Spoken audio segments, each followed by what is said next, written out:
পহেলা বৈশাখ উপলক্ষে রংপুর চাষী প্রাঙ্গণে চলছে বৈশাখী মেলা ও বর্ষবরণ উৎসব।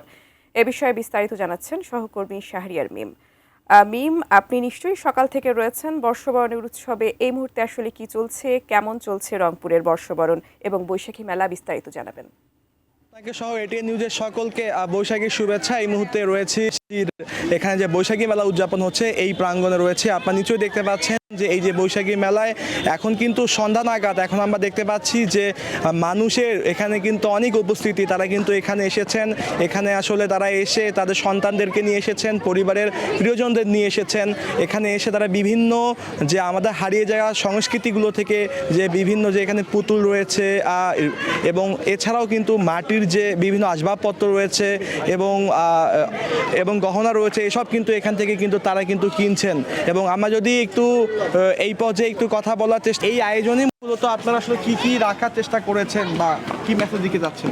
আমাদের আসলে বাঙালি ঐতিহ্য থেকে যেসব জিনিস হারিয়ে যাচ্ছে, ঢোল তবলা থেকে শুরু করে বাচ্চাদের খেলনা ডুগডুগি, এখন সবাই আধুনিকতার ছোঁয়ায় আধুনিক জিনিসপত্র নিয়েই ব্যস্ত থাকে।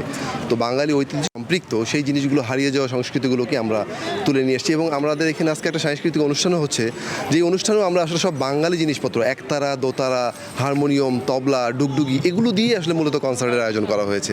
তো আমাদের চিন্তাটাই হচ্ছে যে বাঙালি ঐতিহ্য থেকে এই জিনিসগুলো যেন হারিয়ে না যায়, সেটারই প্রতিস্থাপন করার জন্য, এই হারিয়ে যাওয়া সংস্কৃতিগুলোকে তুলে নিয়ে আসার জন্যই ফার্স্ট টাইম কারুপণ্য রংপুর লিমিটেডের অঙ্গ প্রতিষ্ঠান হিসেবে আগামী চাষী রংপুর লিমিটেড এই আয়োজনটাকে করেছে। ধন্যবাদ আপনাকে। আমরা যদি এই পর্যায়ে আপনাদেরকে দেখাই যে আপনারা নিশ্চয়ই দেখতে পাচ্ছেন যে এখানে একজন তার সন্তানকে নিয়ে এসেছেন, একজন পিতা। কেমন লাগছে?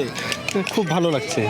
কেমন বৈশাখ উদযাপন করলেন? বৈশাখ খুব ভালো উদযাপন করতেছি, দেখতে কেমন বৈশাখ উদযাপন কেমন করলেন? অনেক সুন্দর, অনেক ভালো লাগতেছে। ধন্যবাদ।